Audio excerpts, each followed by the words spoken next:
Hi, everyone. Welcome to the podcast. Today, we're talking to Owain Evans, who is at Oxford's Future of Humanity Institute. Owen's interested in studying techniques that would allow machines to learn about human preferences and values based on their interactions with human beings. Now, that work is quite complex, and it integrates knowledge from machine learning, cognitive science, and even analytic philosophy. And it's an area Owen's been working on since well before deep learning was even popularized. But one area where Owen's done a lot of work, and that we'll be talking about a fair bit here, is the question of AGI timelines, predicting key milestones on the road to artificial general intelligence. Now, this is obviously an important area because predictions about AGI timelines also inform what kinds of actions we take today in anticipation of hitting those various milestones. If we knew with confidence that artificial general intelligence was just around the corner, that would immediately imply certain actions on both the policy side and the AI safety side that we might not take otherwise. And likewise, if we thought that AI timelines might be longer, it might make sense to invest more in policy and in capabilities research at this stage and not worry so much about existential risk or any of the other things that might accompany a late-stage AGI scenario.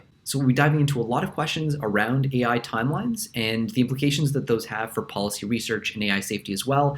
I really enjoyed the conversation. I hope you do too. Well, hi, Owen. Thanks so much for joining me for the podcast. It's great to be here. I'm really happy to have you. You're one of a number of people working on AI safety, AI alignment, AI policy, but you're also, I think, the only person I've spoken to so far who's done a lot of work in both AI alignment and AI policy. So I think there's a lot of interesting stuff we can get into about the intersection between those two spaces. I think there's a lot of interesting interaction there. But before we get into that, can I just ask, how did you discover this space to begin with? Yeah, so I took a winding road, I guess. I was interested in AI in high school. I read Steven Pinker's How the Mind Works and Douglas Hofstadter and some of Ray Kurzweil's writings on this. And I thought AI is going to be a huge deal in the future, in my lifetime, basically because the mind is computational and Moore's law is going to mean that there's more and more compute. So I wondered why people weren't taking this more seriously, especially in academia. And so I thought I'll study mathematics and psychology and philosophy, and this will help me get more of a grasp on the issue. So that's what I did. And fast forward to grad school, I was at MIT and I walked into a class that Josh Tenenbaum was giving on computational cognitive science. And so this is the idea of using techniques from statistics and machine learning to understand higher cognition. And this may seem like an obvious idea now that you'd use AI to try and understand human language, but I think it was definitely less well known back then that there were these connections. What year would that have been? So this would be 2010. Oh, wow. Okay. So I took this class with Tenenbaum and I found this combination, human cognition on the one hand and AI on the other, to be really captivating. And I ended up working on a couple of papers with Josh Tenenbaum and his students on computational cognitive science. And at the same time, I was still really interested in these long-term questions about AI and human level AI. So I took some time out from MIT and went to be a visitor at the Future of Humanity Institute in Oxford University, where Nick Bostrom was at the time working on superintelligence, so writing that book. And that was also a great environment to learn and think about AI. And when I went back to MIT to finish my PhD, I decided I'll focus more on the machine learning side rather than the cognitive science and the sort of human mind, human brain side. And so I finished up at MIT and then returned to Future of Humanity Institute at Oxford as a postdoc. And I had the opportunity to work on alignment, and in particular, sort of combining, the alignment issues raised in superintelligence with machine learning. So trying to align machine learning systems. It's interesting how much of an important role the Future of Humanity Institute's played in the history of so many people in this space. And Nick Bostrom's book was a big part of that, of course. But since then, we've seen a lot of other organizations emerge as well, many of which you've played an important role in too. So could you provide a bit of an overview then of sort of zooming out from Future of Humanity Institute? What's the ecosystem of AI policy and AI alignment organizations that currently exist? Yeah, so they're spread across different sectors. So you've got academia, sort of nonprofits that are independent, and then industry or companies. So within academia, there's the Future of Humanity Institute, which I've already mentioned, doing both sort of technical alignment research, machine learning style, and policy work. And then there is a group called CHI, Center for Human Compatible AI, where I was actually a visiting scholar a couple of years ago. That's headed by Stuart Russell and is based at UC Berkeley. Jacob Steinhardt is a researcher who also has a group at UC Berkeley doing really interesting research. And so that's focused on the sort of technical AI side rather than policy. And then outside of academia, but in the nonprofit space, there's the Machine Intelligence Research Institute, which has been going also for a while, like the Future of Humanity Institute. And they're really focused on the theoretical foundations of AI and of sort of aligned AI. So that's a more mathematical approach. There's the Open Philanthropy project, which is both funding research in this area. So they're effectively a sort of nonprofit organization funding research in this area and also carrying out their own in-house research. In particular, at the moment, on sort of AI timelines and how long we might expect different milestones to take in AI. So there's interesting research coming out there. In terms of industry and tech companies, there's OpenAI, which people probably know about. It's doing really exciting research like GPT-3, but it also has a pretty big initiative on safety and alignment. So there are groups working on alignment, on transparency, safe reinforcement learning, also policy and forecasting of AI. And then DeepMind, which is another major player in doing like the sort of mainstream of AI research, but they also have an alignment team working on sort of long-term issues in safety, and there are teams working on machine learning security there, and also the policy side and ethics. So they've also had a pretty, although everything's kind of new, right? DeepMind have been involved in safety research for a while and collaborate with Oxford on some of that. Yeah, one of the things I find so interesting about this space is that what you think about AGI timelines is going to be a big factor in determining what you'll work on in the short term, AI policy-wise or AI alignment-wise. And organizations that tend to have shorter timelines will tend to focus more on, say, pressing safety and alignment issues. Organizations with longer timelines, maybe on other things. Each of these organizations is working on what they're working on because they have a specific view about AGI timelines and the likelihood that AGI will appear in the next 5, 10, 30 years. What do you know of the different theses that those organizations are bringing to the table, and how does that play into what they're working on? Yeah, so I think that's right. I think that the theses that the organizations have do play a role in the kind of research that they're doing on alignment. I think probably the basic distinction is if you take seriously the view that current systems, if you scale them up enough, could lead to AGI, then you'll tend to have shorter timelines. Probably because you don't think we need some fundamental conceptual breakthrough. And you'll also maybe think of alignment research as more urgent and more feasible. We can study our current systems, and you think that sort of future AGI systems are going to just be scaled up versions of those. Whereas if you think we need conceptual breakthroughs in order to achieve AGI, then you'll think probably this might come a lot later because we'll need to have those breakthroughs first.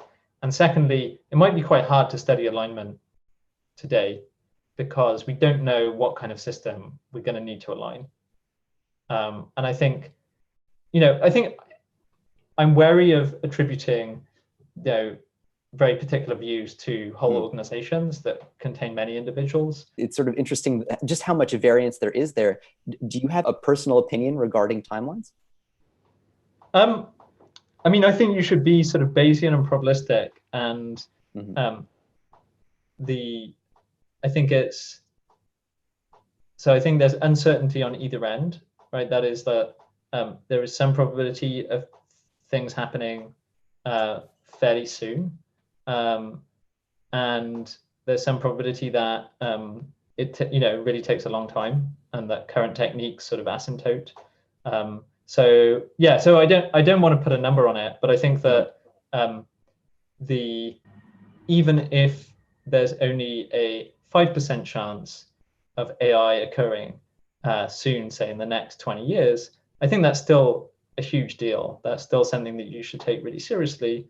And so when thinking about how much alignment research to do, again, I think even if the probability of achieving AGI soon is fairly low, it still might be a good bet to do more research on this, to just give us a better understanding of what are the possible problems with alignment and how can we start to tackle them.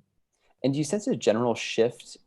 Maybe I'm wrong, but my sense has been with the advent of GPT-3, there's been a general shift in the direction of taking neural networks and backpropagation as a path to AGI a little more seriously.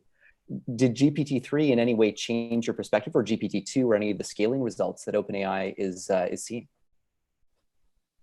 Yeah, I think GPT-2 and 3 changed my perspective a bit. I think that there were already good arguments and good evidence that you could really achieve a lot just by scaling up models, just by creating bigger neural networks, training them for longer on bigger data sets.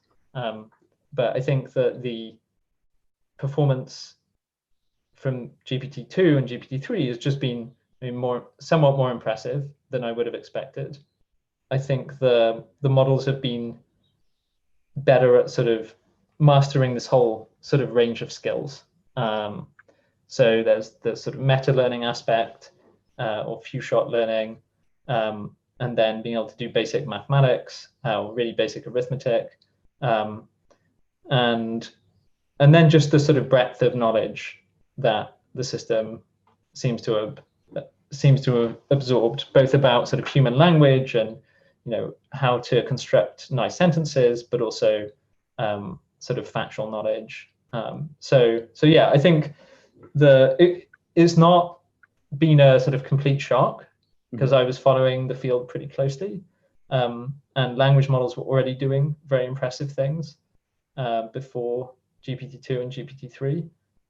But I think it definitely was surprising just how much they could do. Yeah, I'm actually, one of the biggest surprises for me was actually the reaction of different people in the community to GPT-3, just how polarizing it was as a development. Some people seem to be saying, oh, this is, we have AGI, this is proto-AGI. And other people were saying, this is so limited in its capacity, it's overfitting like crazy.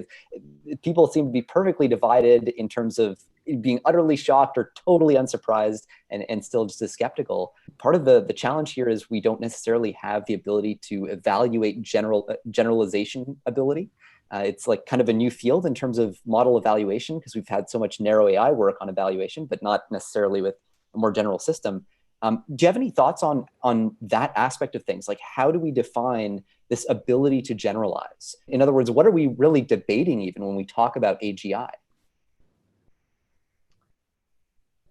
Yeah, those are great questions. So I think, we see with GPT-3 that it does very well on the traditional benchmarks for NLP tasks.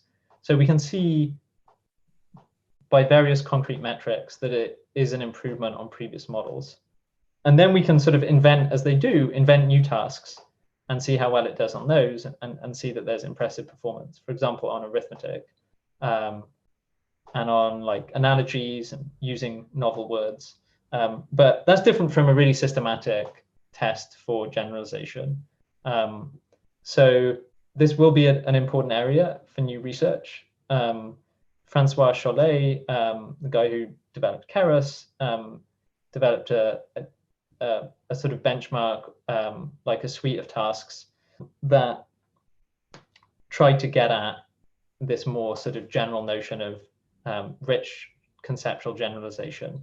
So the tasks are a bit like, flavored a little bit like Raven's matrices or IQ tests.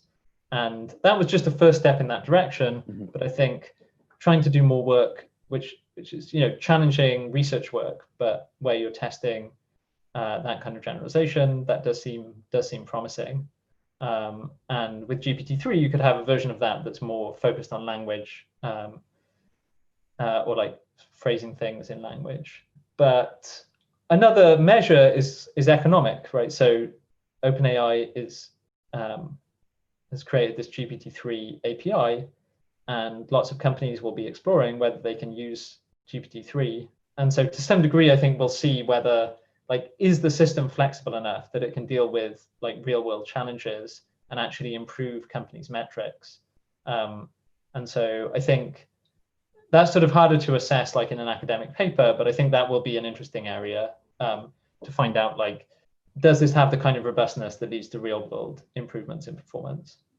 Yeah, it's really interesting because we have a hard enough time predicting the performance of things for which we have clear metrics already, and now predicting generalization ability, something we don't even know how to articulate what that means at this stage, seems like a really special challenge. And in that vein, you actually put together a piece of work that was published in 2018, where you did some polling of AI experts. I think the polls, as we were talking earlier, you mentioned the polls were conducted in 2016.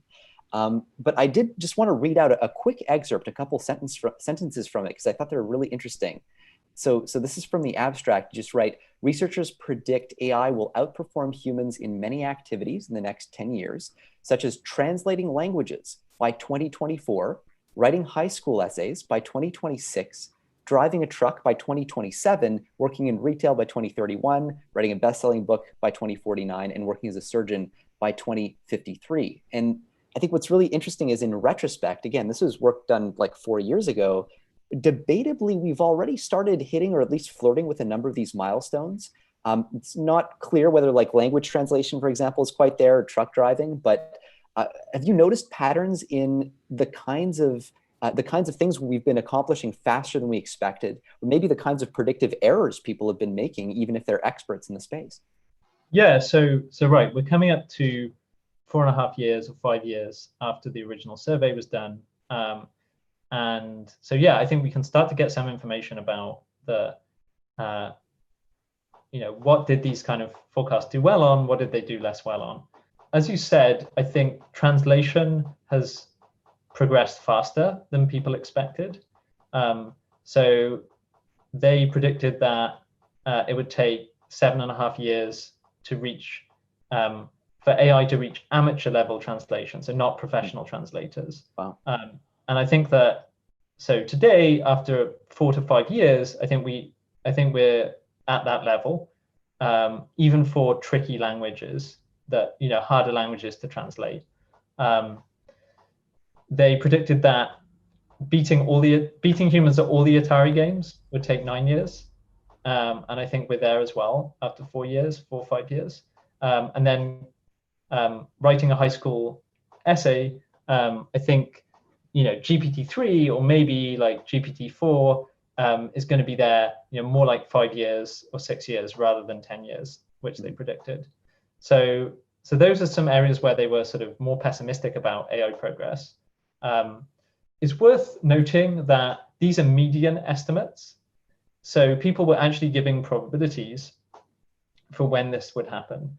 And so, for example, so when they said that the high school essay would take 10 years, they actually gave a 25% probability that it would be achieved by now, right? So there's a 1 in 4 chance that it would have happened after 5 years, and then a 50% chance that it would happen after 10 years. And so you expect some of those 1 in 4 events to occur. So I think, like, on the whole, their predictions look fairly reasonable. The things they said were really unlikely. For example, AI writes a New York Times bestseller, AI wins the Putnam mathematics competition. None of those things have happened. And the things that they said were really likely, you know, some of those have happened. So they sort of got some of those right. So I think the general patterns are that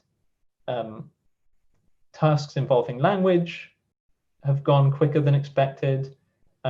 Some robotics tasks have maybe been slightly slower than expected. If there's a lesson, it's partly the scaling hypothesis, or the idea that if you can really scale up your models and scale up the data to train them, then you can make progress fairly quickly. And if you don't have that, in robotics, you just don't have the same cheap, like, abundance of data or training examples. And so that's gone a bit slower. Yeah, it's really cool to see those different divergences. One thing you brought up there was, so the New York Times bestseller being a really hard task that hasn't been accomplished yet. This may be an impossible question to answer, but it might be one that's fun to kind of bat around a little bit. What do you think is currently standing in the way of going from really powerful language models that can do all kinds of generalization tasks, translate languages, and so on? What's between that and getting to the point where we have a New York Times bestseller written by an AI? I mean, I think that probably the most direct approach is just to scale up the current models that we have. So in terms of how to get there, I expect that the most promising approach is to work on scaling, which means finding out, like, how to build even bigger models than, say, GPT-3, and generating larger data sets for them. Also, higher quality data sets could help. Exploring architectures, especially to the degree that architectures lend themselves to leveraging compute. So I think that's a lot of what will happen in terms of how we get better performance.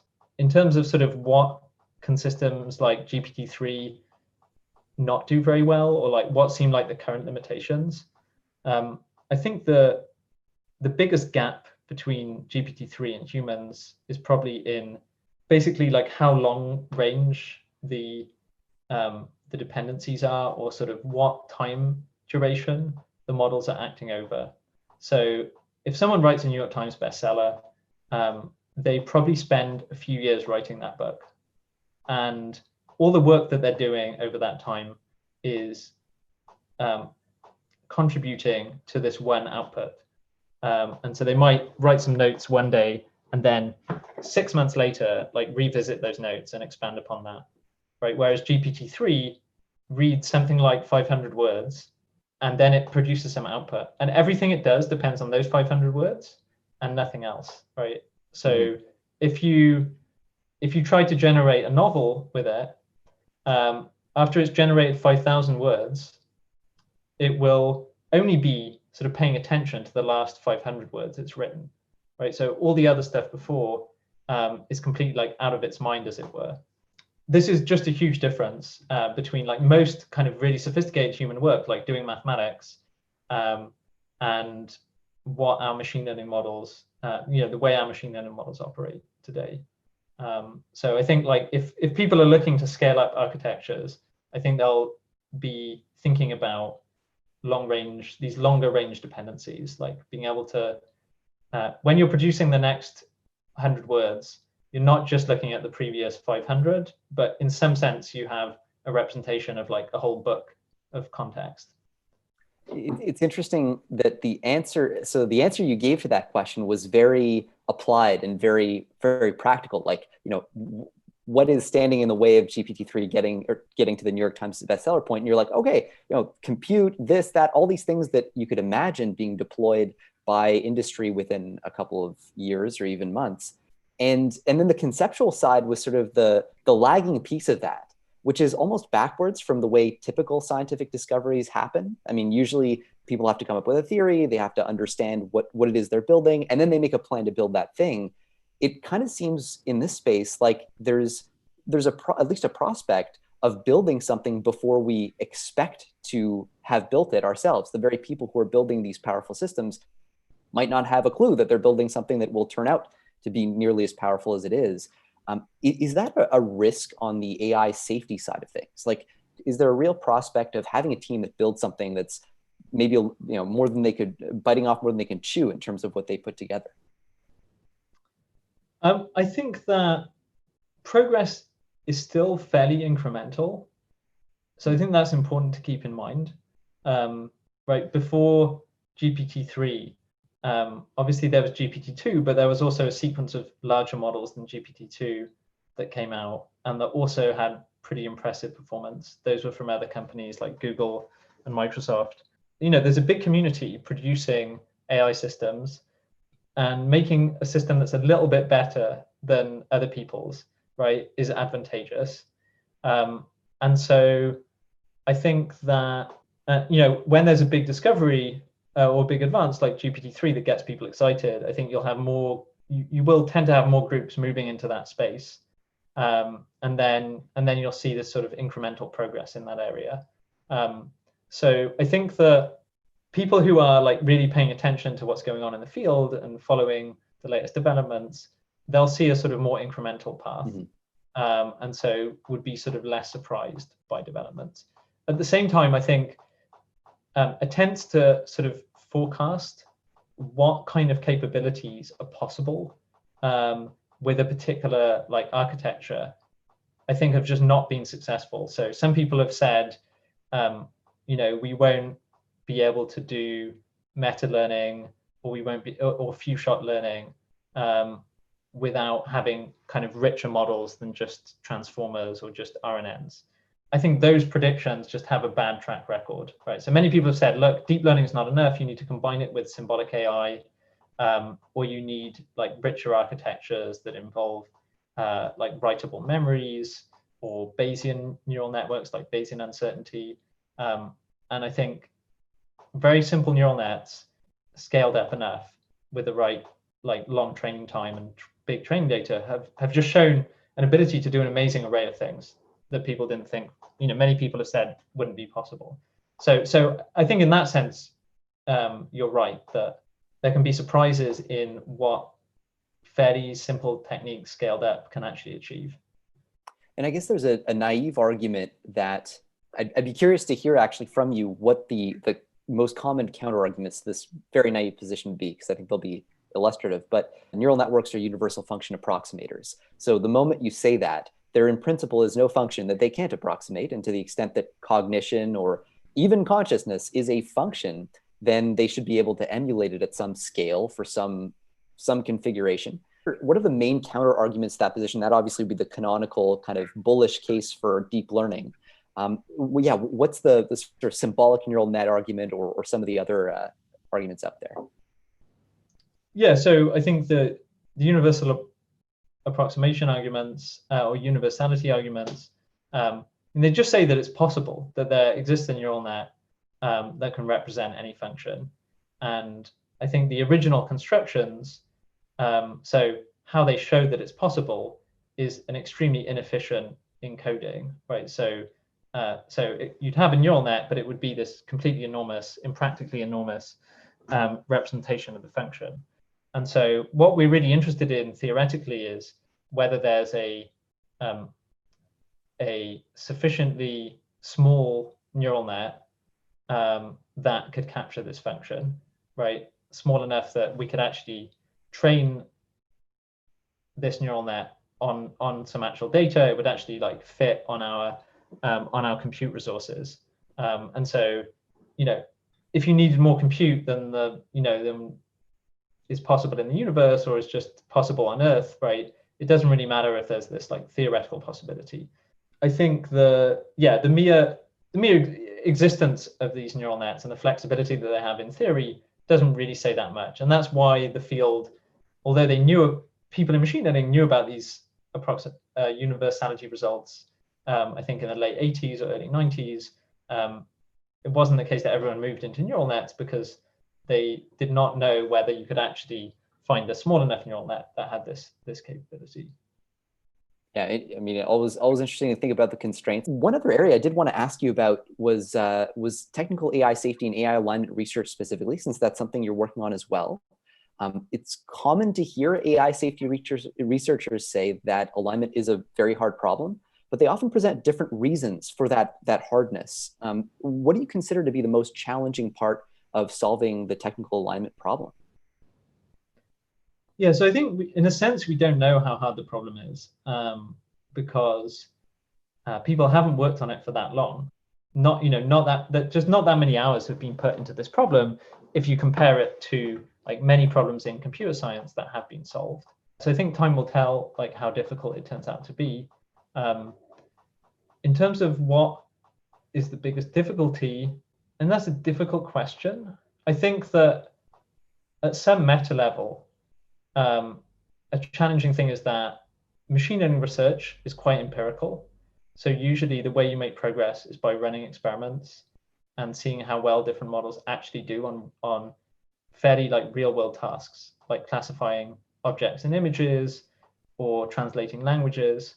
And it's hard to do very much work in machine learning that is purely theoretical and make a lot of progress. So when it comes to alignment, we can't really do the same thing because we don't have systems today where it's sort of crucial that we align them, otherwise they're going to do a lot of harm. And so we can do sort of small scale experiments that try and shed light on that question, or we can do theory. But I think we don't know, how exactly that research will translate into actually solving the real problem that we need to solve. So I think at the meta level, like that's what makes it difficult. And that's part of why there's not more alignment research, I think, because the sort of most profitable methodology or most useful methodology in machine learning is this more empirical approach where you actually, like if you want to show that you can improve computer vision, then you actually improve results on a real world like vision task, like ImageNet. Yeah, and I guess one of the things that plays into this too is the current limitations in the abilities of some of our AI systems. Like they just can't do, as you were saying, they're not powerful enough that they need to be aligned. One thing I've been wondering about recently is the possibility that as the abilities of our systems increase, our ability to squeeze out more value from these AI systems is going to start depending on our ability to align them. So there's almost in some sense an economic incentive that will develop for alignment research more organically. Is that something that you see as a plausible way that we could end up with safe systems without putting conscious effort into setting up the landscape ahead of time? Not that I'm advocating not doing that. I'm just sort of as a curiosity. Yeah, I think that's an important point. So I think the good future scenario for alignment is one where it is very hard to make a system that's economically useful, that is not without confronting the alignment problem. That would be a good situation, right? Where there's really no incentive to not take alignment seriously because you can't make money out of your AI unless you put in serious work on alignment. So I think there's some reasonable chance that turns out to be the case. And in that world, I think things are likely to go better with alignment. Then I think there's also some probability that that's not the case, that it's a sort of more messy situation. And the scenario that I'd imagine there is that there are proxies, there are reward functions or objectives that you can train on that make your system like reasonably aligned. Mm-hmm. And in the short term, you can do really well by running AI systems with those proxies. It's only maybe over time that the misalignment becomes more problematic. And then by that point, it's sort of hard to change the system. There's maybe, a lot of like a lot of momentum behind that system, maybe financial momentum.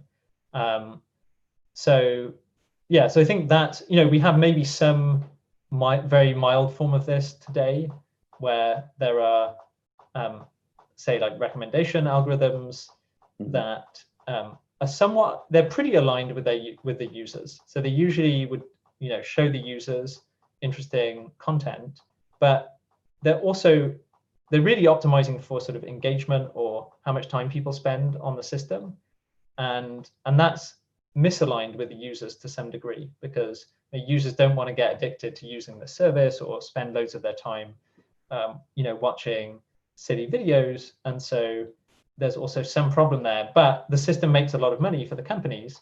So when they're thinking, oh, should we just like get rid of our system and build a more aligned one, there's like a financial interest in sticking with the current system.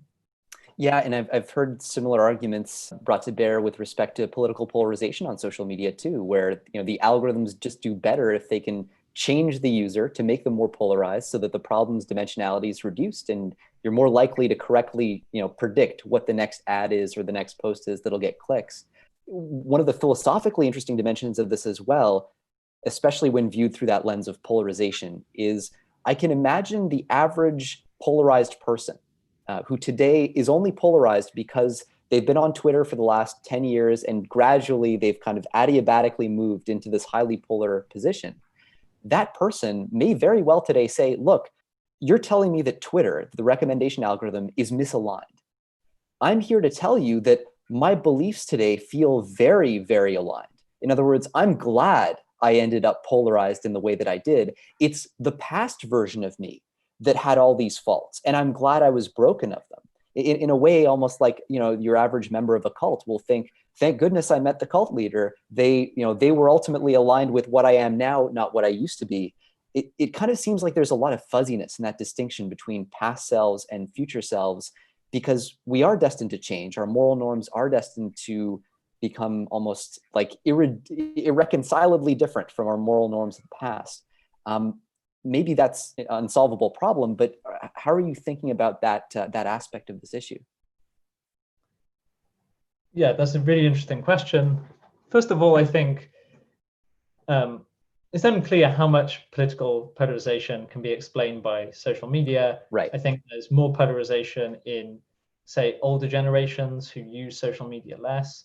So I think that it's a complicated social science, argument and story to try and attribute changes in society to technology, and specifically AI technology. Right? It might be that Twitter would have the same effect whether or not there was any AI involved. Mm-hmm. So I think we want to be careful about those questions. But in terms of AI, the AI system sort of shifting people's preferences over time, or at least people, being happy with where they end up, even if there was, even if they weren't sort of aware of the process. I think maybe there's some possibility of that. I think people currently have quite a lot of awareness of the sort of downsides of using some of these technologies. And I think there'll always be people who don't use them very much, right? Who stay away, who will have some different perspective. I think in general, humans are quite robust to various kinds of, new technologies, new experiences. So people worried a lot about like radio and television and video games and movies. And I think that in many ways, like society continued to function fine and maybe better than ever. So I think there will be defense mechanisms against some of these, like say addictive content or polarizing content, that also use AI to sort of help people like filter out the kind of systems that will actually be better for them. In the long run, it is important to have these, I guess, people with some external perspective. If you thought that an AI system was really going to be distorting how people think about the world in ways that were hard for those individuals to really maintain an awareness of, then I agree that could be an important issue. I think we're some way away from that scenario, but it is worth thinking about and interesting. Yeah, I guess it's so many intersections between philosophy, ethics, and this stuff. You almost have to know more than any human possibly could to work your way through this. Great. Well, one last thing I want to ask you on the technical alignment side was this this theme of IDA, which is an alignment strategy that's become pretty popular. I wanted to ask you about this because I know you've done some work on it in the past. I know it's not currently a focus, but would you mind explaining what IDA is and how it works? So IDA stands for iterated distillation and amplification. And IDA is a scheme for training an AI in a way that's aligned and makes it aligned and that can go beyond human level. The idea is very simple. So you first train a model to imitate a human. And then you train a second model to imitate the human who has access to the first model, so is able to make calls to the first model. Then you train a third model that imitates the human with access to the second model, and so on, right? So the next generation of the model is always trained on imitating the human with access to the previous model. So the key idea is that using the previous generation of the model can help the human to perform better on the task. And that's how you get a sort of bootstrapping improvement over time, which can take you to beyond human level. So to be more concrete, imagine that the model is like a kind of AI assistant, right? It's being trained to imitate the human. And so it's like, if I can use the model, it's as if I can use a sort of fairly smart assistant to help me do a task. So you imagine some future version of GPT-3, like GPT-5. Imagine I'm doing like science problems, say university level science problems. If I could ask questions to GPT-5, that could probably help me answer harder questions than I'd be able to on my own. Mm-hmm. And especially if you imagine asking like hundreds of questions to GPT-5 as part of me trying to answer one question, that would sort of amplify my ability to answer questions. That's what enables you sort of in principle to ultimately train a system that does better than just a human on their own. So to sort of surpass human level, not just on speed, but on the sort of quality, like sophistication of the system. And the alignment here comes from that sort of human oversight or the simulated human oversight at each stage. That Right. So there's two questions. Does it reach beyond human level, and is it aligned? I think the way to think about why is IDA aligned is a sort of mathematical induction style argument. So initially, the first step was a model is trained to imitate a human. And so we can assume that that's aligned because it's just imitating what humans do. And then at the next stage, the model is imitating a human with access to the previous model. Well, the human and the previous model, they're both aligned. So the combination of them should be aligned. And so if you train to imitate that, you should get something that's aligned. And then you just continue the argument as you iterate. Is that argument, because when I first encountered it, I guess I was initially skeptical. That was my default here. It feels like a strong assumption. It feels like the kind of thing that sounds right, but when you actually inspect it, might fall apart. You know, if I train an AI to mimic me, and then assume that on successfully training that AI, it will be aligned with me, that seems to almost beg the question of alignment entirely. Like, if I could make an AI that replicated me exactly and was faithful to my moral compass, then that almost seems like it presupposes a solution to the alignment problem. I don't know if that's a fair assessment, though. Well, I think that the alignment problem really has two parts. One is, right, the system should be trying to act in a way that the human wants it to do so, right? And maybe in some context, just imitating the human would satisfy that, right? I'd be happy if it just did what I would do in the situation. But the second part is being competitive with alternative ways of training a system that might not be aligned. So if you imagine someone trains a system just to maximize profit. So there's an AI system that's making decisions in a company, it's just optimizing profit. So that system can go beyond human level. It can come up with strategies that no human has ever come up with to maximize profit, just as AlphaGo came up with strategies that no human invented to play Go. So if that system was up against another AI that just imitated humans, it could win because the human can never come up with these strategies. The AI that just imitates can never come up with strategies that are beyond human level. So I think we need to not just build aligned systems, but aligned systems that can really compete on an even playing field with systems trained in other ways that might not be aligned. And if you can only imitate a human, there's like a quite limited range of things you can do in a way. So having said that, it's definitely not the case that just imitating a human is completely straightforward just in terms of alignment. So you might be worried about how robust is the system that you get out of this process. So you can imagine training to imitate a human on some set of training examples, and the system does very well and matches the human. And then you have a distribution shift. So you're now considering a weird scenario that the system hasn't seen anything like that before, and it might behave in a way that the human would not, right? So it might be unreliable, out of distribution, issues around inner alignment or inner optimizers are sort of relevant to this question. So I think adversarial examples that people are probably familiar with. Another case where you sort of train the system to imitate a human's labels, but then out of distribution, it behaves very differently than humans would. And we might care about that scenario.